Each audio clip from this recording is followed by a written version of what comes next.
So ngunyan, mga kababayan, ngayon po, ito yung mga latest, palakas ng palakas ang panawagan to forthwith proceed with the trial.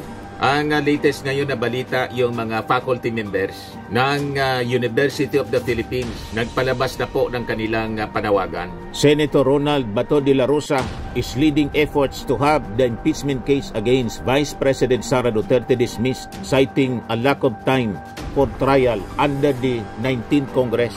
Sa interview ngayong araw na to ng media, Senator judges and political neutrality do not appear in the Constitution, yet in Boss Estrada in Corona impeachment trials, the Senate has adopted these terms, and even commission robes impeachments have been the venue for the most important national conversations.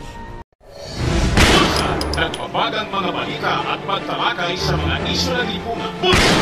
Opinyon, banat at paglalantad sa katotohanan. Bulsa! What you see is what you get. You decide. Hello po mga kababayan, mga manoy, mga manay. Si Dante Maravillas po, vlogger, broadcaster from Bicol, Albay. So ngunyan, mga kababayan, ngayon po, ito yung mga latest, palakas ng palakas ang panawagan to forthwith proceed with the trial. Ang latest ngayon na balita, yung mga faculty members ng University of the Philippines nagpalabas na po ng kanilang panawagan. Nag-open letter na po sila. So tama po ito. Intensify po natin yung pressure sa Senado. Pag hindi tayo pinakinggan ng ating mga senador, na inalal natin mga kababayan para magtrabaho at sumunod sa mandato ng ating konstitusyon, susuguri natin sila. Pangunahan po ninyo mga taga-UP, mga colleges and universities ang marcha with the akbayan ni Risa Hontiveros at mamamayang liberal and allies ni Laila de Lima. Pangunahan po ninyo, we will support you all the way. Kung kailangan kalad ka rin, itong si kabayang Senator, Senate President Chis Escudero, gagawin natin. Kasi kung ayaw niya sundin ang mandato ng batas, he has no business staying as a senator for a minute. Kalad ka rin natin, tingnan natin kung anong magagawa nila. Ipadlak natin yung Senado. Ito si Bato, isurrender na natin. Si Bato, si Bongo, isurrender na natin sa ICC. We will request the ICC to expedite the release nung sinasabing warrant of arrest for crimes against humanity para hindi na po sila makapamirwisyo dito sa ating bansa, dito sa Pilipinas. Inadmit mismo mga kababayan ni Bato, nakikipag-collaborate daw siya. At hindi lang daw siya, mga kababayan, yung nag-draft ng resolution to dismiss the impeachment case laban kay Sara. May dalawa pa daw na senador. Imagine that mga kababayan. Sinasalaula nila ang mismong ating saligang batas, ang ating konstitusyon, Bato. Senators collaborating on resolution to dismiss Duterte impeachment case. Publish ngayon pa lang by Newswatch Plus. Mismo na yung ating saligang batas mga kababayan ang winawalang hiya nila. Binabastos nila ang ating saligang batas. Time to act mga kababayan against these people. Yan po yung balita. Senator Ronald Bato de la Rosa is leading efforts to have the impeachment case against Vice President Sara Duterte dismissed, citing a lack of time for trial under the 19th Congress. Sa interview ngayong araw na to ng media, De La Rosa confirmed that the draft resolution seeking the de facto dismissal of the impeachment case originated from his office. Galing yon sa office ko, sabi ni Bato de la Rosa. De La Rosa said he is working with fellow senators who have expressed interest in contributing to the draft resolution. He refused to specify how many have thrown their support behind the resolution but said at least 2 other senators have prepared drafts with a similar intent. This may be consolidated for formal filing possibly by Monday. Talagang napaka mga walang hiya, mga kababayan. Ididiretso nila. Sa Monday daw, ipa-file nila. Subukan nilang i-file sa Monday. Mananawagan tayo sa ating mga mamamayang Filipino. Umanda po tayo sa paglusob sa Senado. Bicolon Risa Hontiveros, Laila de Lima, and members of the prosecution panel. Huwag nating hayaang salaulain itong mga senador na to mga kababayan. Ang ating saligang batas. We have to act. Ako mga kababayan, pag nag-rally sa Metro Manila mag-people power, luluwas ako ng Maynila para magsalita sa tribuna. And it will be, I think, the first time na gagawin natin ito in my career. Hindi ko pa yan ginawa, mga kababayan. In my 40 years career sa mainstream media, hindi pa ako sumali sa mga rallies at magsalita sa tribuna. Pero ngayon, para sa bayan, gagawin natin ito. This will be a great sacrifice and risk na ating gagawin. Kung hindi natin ito gagawin ngayon, sabi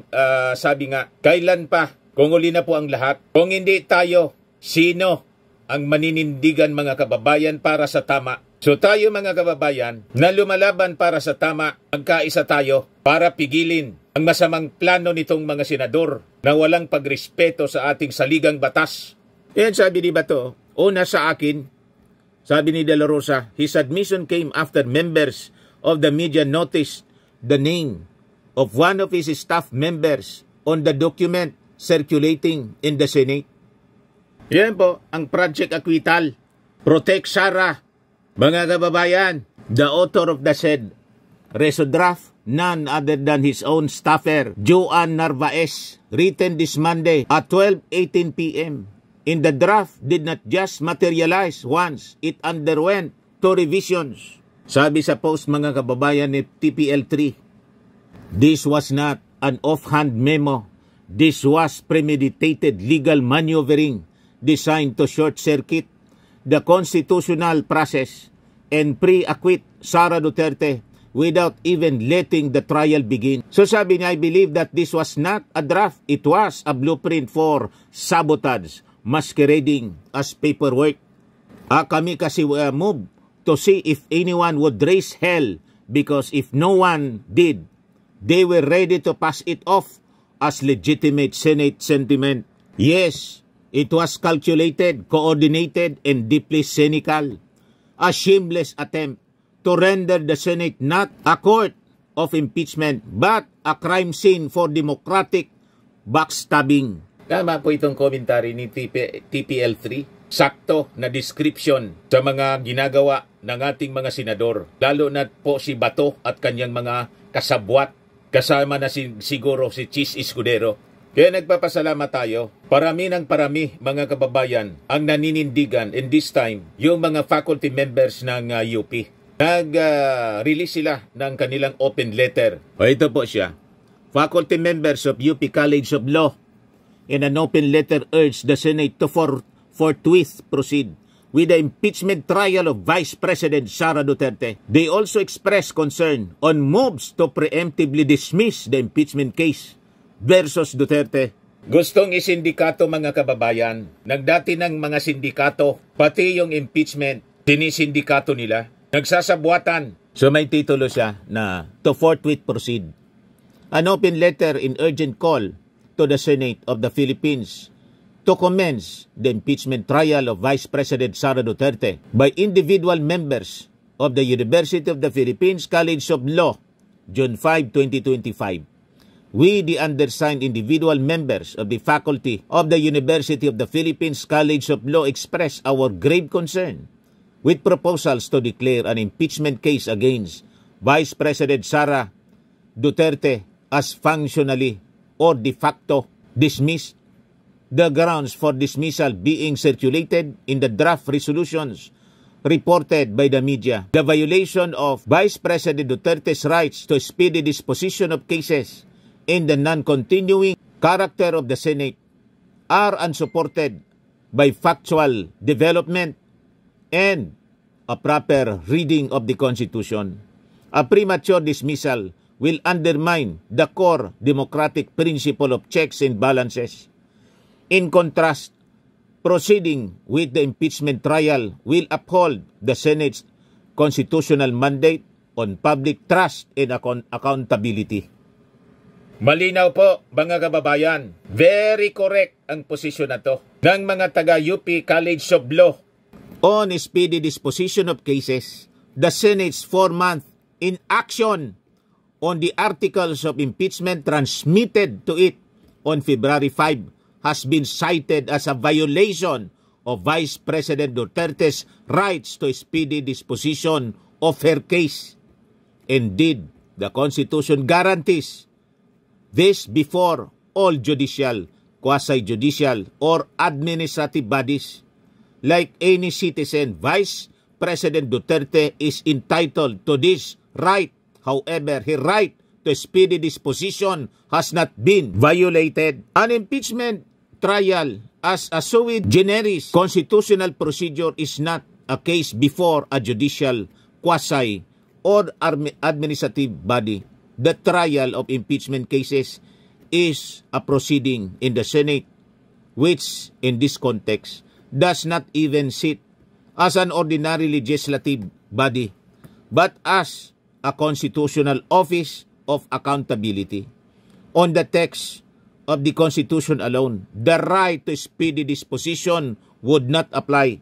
Even if it did apply, Vice President Duterte was not prejudiced by these delays. Neither has she sought a dismissal from the Senate or the commencement of her trial since the articles of impeachment were transmitted. Wala mang ganun na final. Si Sara Duterte mismo, yung kanyang mga abogado, ang gusto na mag-file, senador mismo, a senator who will be sitting as a senator judge. Kaya nga po yung sinasabi ko sa inyo. Bias na itong dati si Bato, si Marcoleta, si Amy Marcos, si Bongo, si Robin Padilla. Naglabas na sila ng kanilang mga damdamin ng kanilang posisyon. They are for dismissal. They are for acquittal. Ni Sara Duterte without first hearing the case in an impeachment trial. So kailangan siguro mga magagaling na abogado. Somebody, sabi ko nga sa prosecution siguro ang tama nito. Somebody from the prosecution panel should file a petition before the Senate Impeachment Court asking this senator, judges, to inhibit. Hindi dapat sila mag-participate kasi mga bias na sila. Ito nga ginagawa ngayon ni Bato de la Rosa. Napakalinaw. Gusto niyang isalba without trial si Sara Duterte, which is a violation of the Constitution, mga kababayan. Constitutional mandate nila, sabi mismo ng mga constitutionalist. Mamaya babasahin ko sa inyo yung mga sinabi nila. In fact, she filed a petition before the Supreme Court in sought an injunction against the trial. Applying the court's established test, the Vice President's right to speedy disposition was not violated by the deferral of the trial's commencement. We note that notwithstanding the Constitution's plain mandate for the Senate to forthwith proceed with its most special constitutional function, it did not begin trial when it returned from recess on June 2, 2025. Respectfully, a dismissal at this point would be deemed by the Filipino people as effectively engineered by the Senate's own delay and an abdication of its constitutional role in impeachment. On the continuing character of the Senate, views that support a preemptive dismissal cite Supreme Court pronouncement that the Senate is not a continuing body and the Chamber's rules. The place of impeachment in our constitutional system requires that these sources be read in their proper context. As to the Senate not being a continuing body, proponent cites Neri versus Senate and Balag versus Senate. These cases are not applicable to the impeachment as they both concern legislative investigations. Moreover, while Rule 44, Section 123 of the Senate provides that all pending matters and proceedings shall terminate upon the expiration of one congressional practice has contemplated in Article 6 of the Constitution, but impeachment is not an ordinary legislative and non-legislative business. It is a distinct and singularly important constitutional duty. It is provided in a separate article of the Constitution, Article 11. It is also addressed to the Senate specifically, not to Congress generally. In contrast to the hundreds of bills, resolution, and investigations that the Senate deals with, the trial of an impeachment rests on a higher plane. Kabayang Cheese Escudero, may panahon ka nga sa pag-attend ng fashion show ng asawa mong si Hart. Wala kang panahon sa trabaho na minamandato ng konstitusyon. Anong klase kang senador? May panahon ka para magpakapal ng inyong kilay. Wala kang panahon. Nagbakasyon kayo ng 4 months na sumusweldo from the taxes of the Filipino people. Wala kang panahon sa impeachment trial. Kung wala kang panahon sa impeachment trial, lumayas na kayo. Lahat kayong mga senador na ayaw mag-perform ng kanilang constitutional duty, mag-resign kayo lahat. Nakakahiya kayo, makasupog ka. Anong klase kayong mga senador? Malis kayo dyan. May magti-take over dyan sa trabaho ninyo. Magagaling na mga constitutionalist, magagaling na mga abogado. Binawalang hiya na ninyo.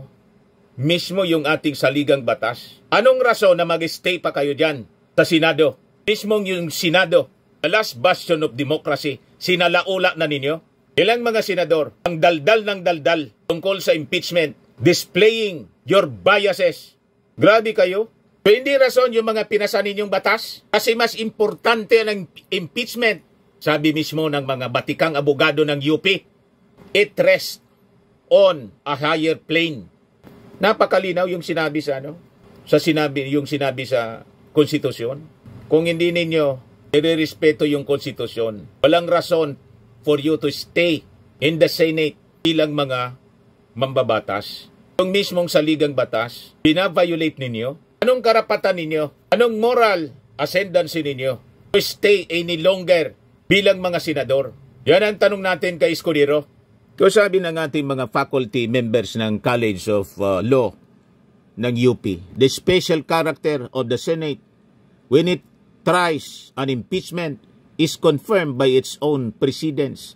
The terms impeachment court, senator judges, and political neutrality do not appear in the Constitution. Yet, in Boss, Estrada, in Corona impeachment trials, the Senate has adopted these terms and even commissioned robes recognizing a special constitutional role that transcends its day-to-day workings as a chamber of Congress. Even in Anglo-American practice, impeachment is not discontinued by the dissolution of the parliament but may be resumed by the new parliament.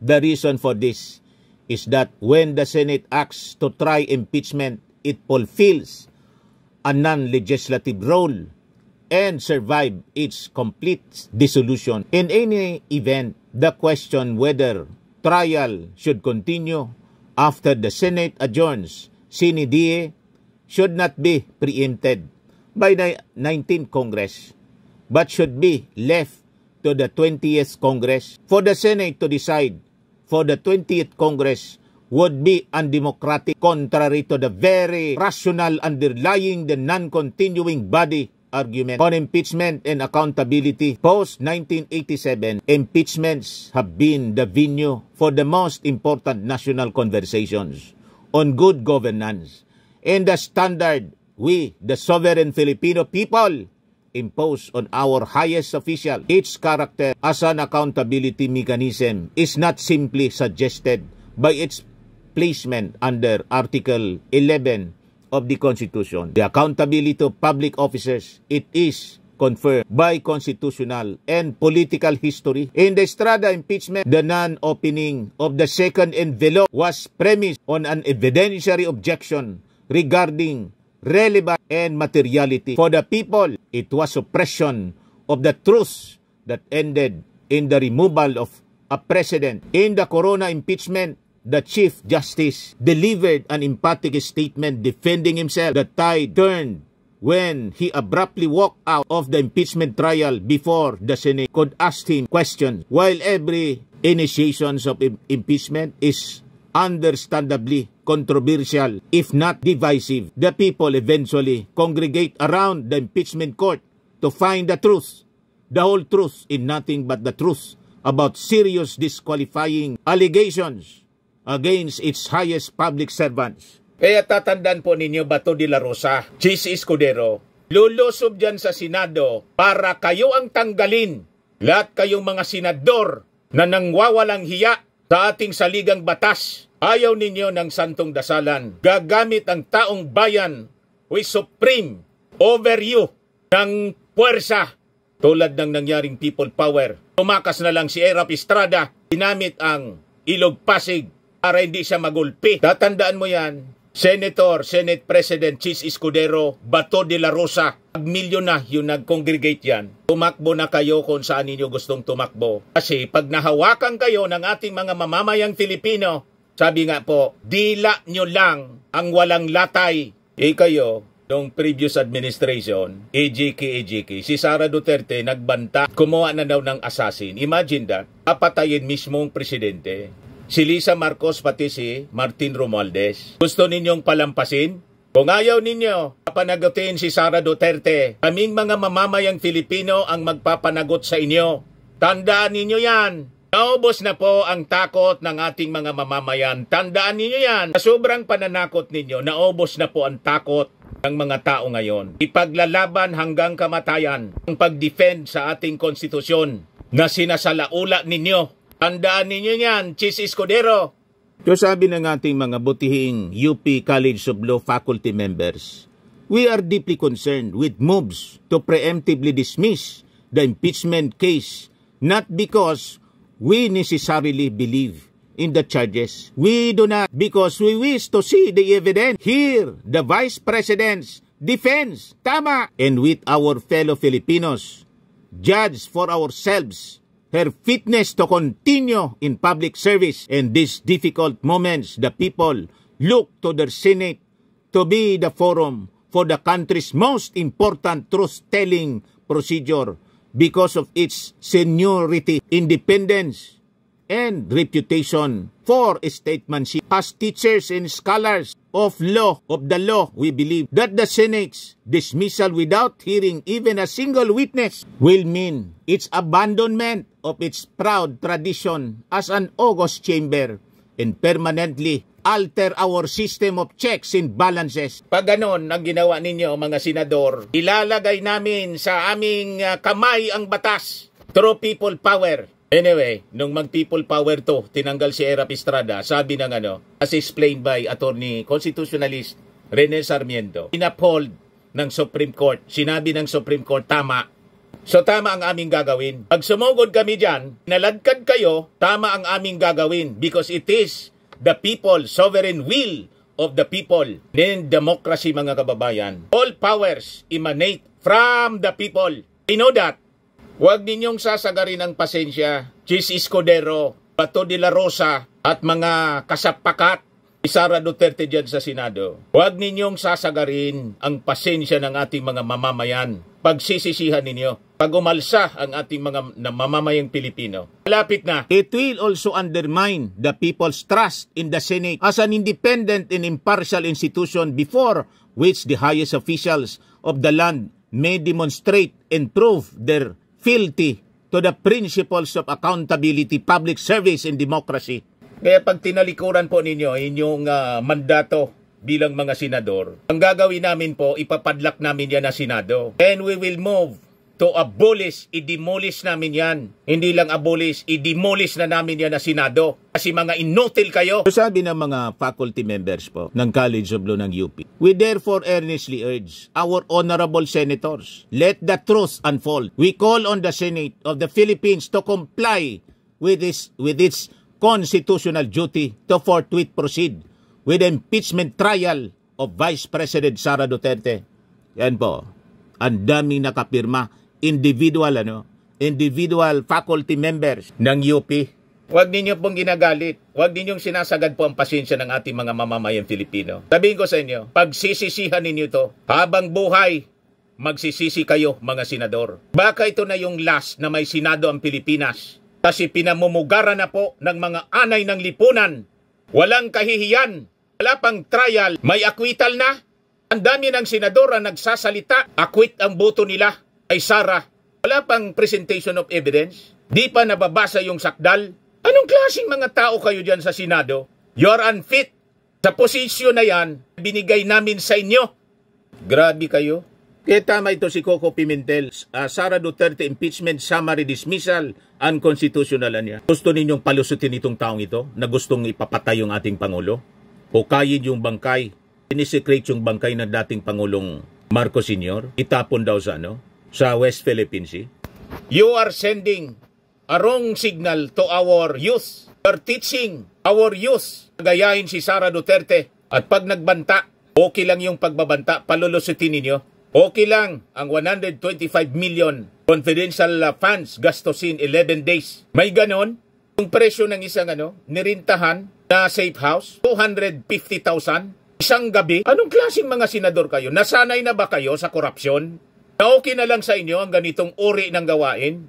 Nasanay na ba kayo na makinig ng violensya ng previous administration, yung EG case kill everyday? Yun ang bukang bibig ni Digong. Ang pagbanta sa mismong ating Pangulo kay Lisa Marcos, Martin Romualdez, at sinabi na no joke, may kinontrata na akong assassin. Di mangontrata na rin kami ng mga assassin.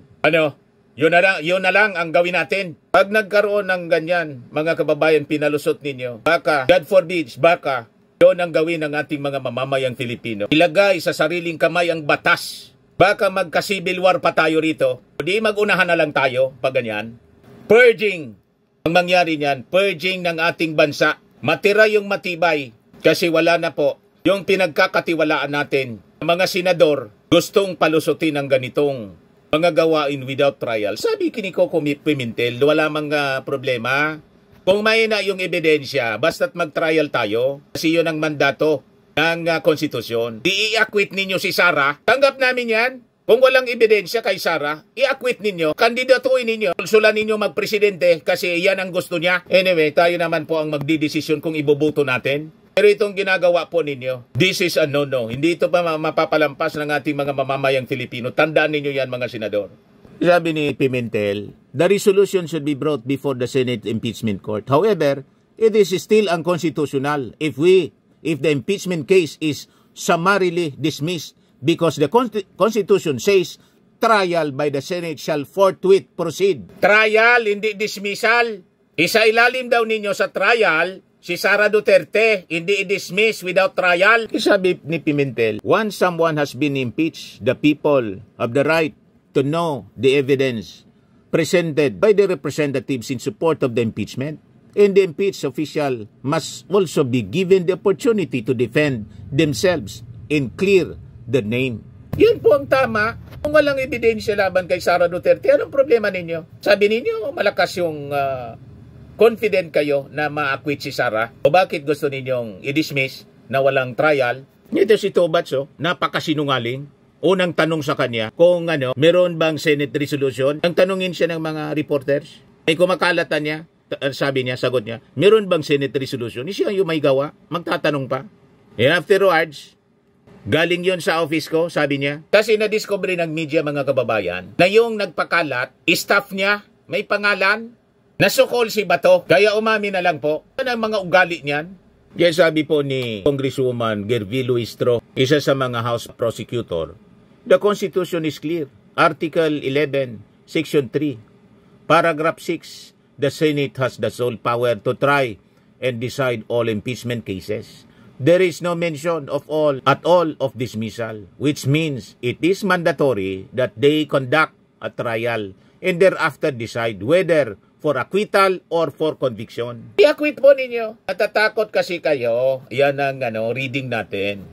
Ganon din ang sabi ng mga analyst, observers. Natatakot kayo to forthwith proceed. Kaya nilalagay ninyo at gusto ninyong patayin yung impeachment case. Kasi mahirapan kayo na i-acquit si Sara sa lakas ng ebidensya. Doon pa lang sa pagbanta niya, Article 1. Pagbanta pa lang niya sa Pangulo, kay First Lady, kay Martin, ebidensya galing sa bibig niya. 7 articles of impeachment, mga kababayan, ang sinabmit sa Senado. Kahit isa lang sa 7 articles of impeachment, mapatunayan ang pagkakasala ni Sara, convicted na siya, perpetually disqualified from running in any public office. Kaya kayo natatakot kasi pag prinisenta yung mga ebidensyang napakalakas, mahirap sa inyo na i-acquit si Sara. Kasi kasiraan na yon ng inyong pagkatao, ng inyong political career, that will be a kiss of death sa inyong political career pag in-acquit ninyo. Ang gagawin ninyo ito, walang trial, dismiss yung kaso. Huwag kami mga senador. Pag ginawa ninyo yan, sosogod ang mga mamamayang Filipino sa Senado para kaladkarin kayo. O ito, galing kay constitutionalist Christian Monsod. Senate cannot get out of duty. It must hold impeachment trial. Itong mga magagaling na constitutionalist ang ipalit natin sa Senado. Kaya lang di man sila tumakbo. Ang mga kalibre ni Christian Monsod, kalibre mga kababayan ni Atty. Sarmiento, mga matitino, kalibre ni dating Senior Associate Justice Antonio Carpio. Ito yung dapat na uupo na mga senador. Hindi itong tulad ni Bato de la Rosa, ni Robin Padilla, ni Bongo. Hindi yung mga kalibre nila. Kaya lang, paano? Binoto, naging mga senador. Pero pag di nila ginampanan, isara natin, demolish natin yung Senado. Noong panahon ni Marcos Sr., inabolish siya na Senado. Kaya nga po, noon, mga presidential decrees, hanggang ngayon po, pinapakinabangan yung batas laban sa droga. Presidential decree. Kasi yung Senado, wala nang pakinabang. Ang gugulo lang, inabolish ni Marcos Sr. O ngayon, kung mali yung ginawa, si Marcos Sr., siya na mismong gumagawa ng batas, kaya nabansagan siyang diktador. Kung mali yung mga ginawang batas ni Marcos Sr. na mga decrees, o bakit ngayon hindi pa ninyo rini-repeal yung mga presidential decrees? Mas magaganda yung mga qualities ng batas noon na nakapalaman sa presidential decrees. Isa sa mga batas na ginawa ninyo ngayon. Huwag kami mga senador. We can live in this country without you. Palamunin pa kayo from the taxes of the Filipino people. Pagkatapos, ito lang yung gagawin ninyo. Mismong konstitusyon ang bina-violate ninyo. Kaya sabi po ni Monsod, based on the 1987 Constitution, the Senate cannot get out of its duty and it is obliged to act on the impeachment trial against Vice President Sara Duterte. Gumagamit niya kayo ng mga technicalities, written technicalities, to justify your bid to stop the impending trial. Kaya sabi ni Monsod sa interview ng DCMM, the Senate is not functioning as a legislative body. The Senate is functioning as a trial court for the impeachment. That is different. The power that they have is different, sabi po ni Monsod. That power niya is given to them by the Constitution as a duty of the Senate. They cannot get out of the duty by all kinds of written technicalities that do not exist anyway. So sabi dito po sa balita, but what would happen if a resolution was successfully filed in the Senate primarily seeking to hold the impeachment trial? Monsod said at this point, lawmakers from the House of Representatives may raise the matter to the Supreme Court.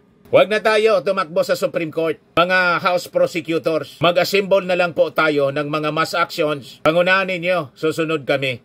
Kaming mga vloggers, campaign through the social media. Iset ng link ninyo yung date. Lusubin natin ang Senado. Ipadlak natin para hindi na magamit nitong mga termites na to, mga anay sa ating lipunan, mga kampo ni Digong. Isara natin yung Senado.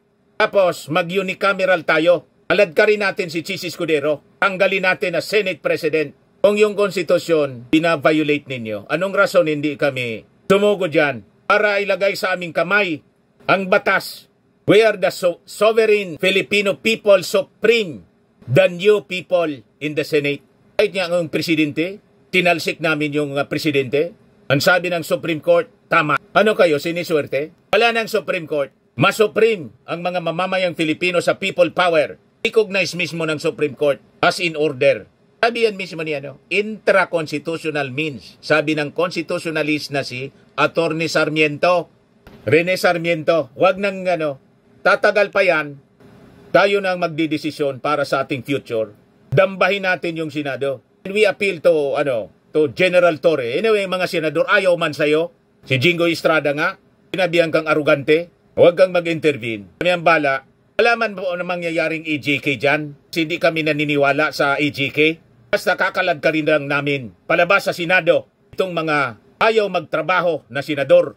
Ayaw gampanan ang mandato nila under the Constitution. Kakalad ka rin natin. Tulog natin, ilublob natin sa Ilog Pasig. Doon sila bagay sa burak ng Ilog Pasig.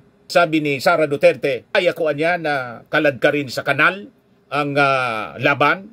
Imagine speech ni Sara Duterte doon sa kampanya sa Maynila. Palakpakan yung mga tao. Matindi, mga kababayan. Nagiging normal na ang kawalang hiyaan dito po sa ating bansa. Huwag natin paintulutan ng ganong uri ng kultura. The culture of violence, mga kababayan, ninormalize nila, kill, pagbabanta, at pati ang pagnanakaw sa kaban ng bayan, ninormalize nila. Gustong palusutin ng Senado. Anong mangyari niyan? It will set a very bad precedent sa ating mga mamamayan, sa ating mga kabataan. Ang pagbabanta, okay na ang magbanta. Pwede nating palusutin. Basta Sara Duterte ang magbanta, okay yan. What about kami kung magbanta sa inyo? Hindi okay, pwede kami makalaboso. Pero pag Duterte okay, grabe kayo, mga senador. Bakit gano'n na ang pag-iisip ninyo, mga senador kayo? Hindi namin ito palalampasin. At ng rallies, sasamahan namin. Mananawagan tayo kay Risa Ontiveros, kay Laila de Lima, yung mga leaders, Martin Romualdez, to mobilize massive rallies into the UP Faculty College of Law, all universities and colleges to the akbayan, mga religious organization.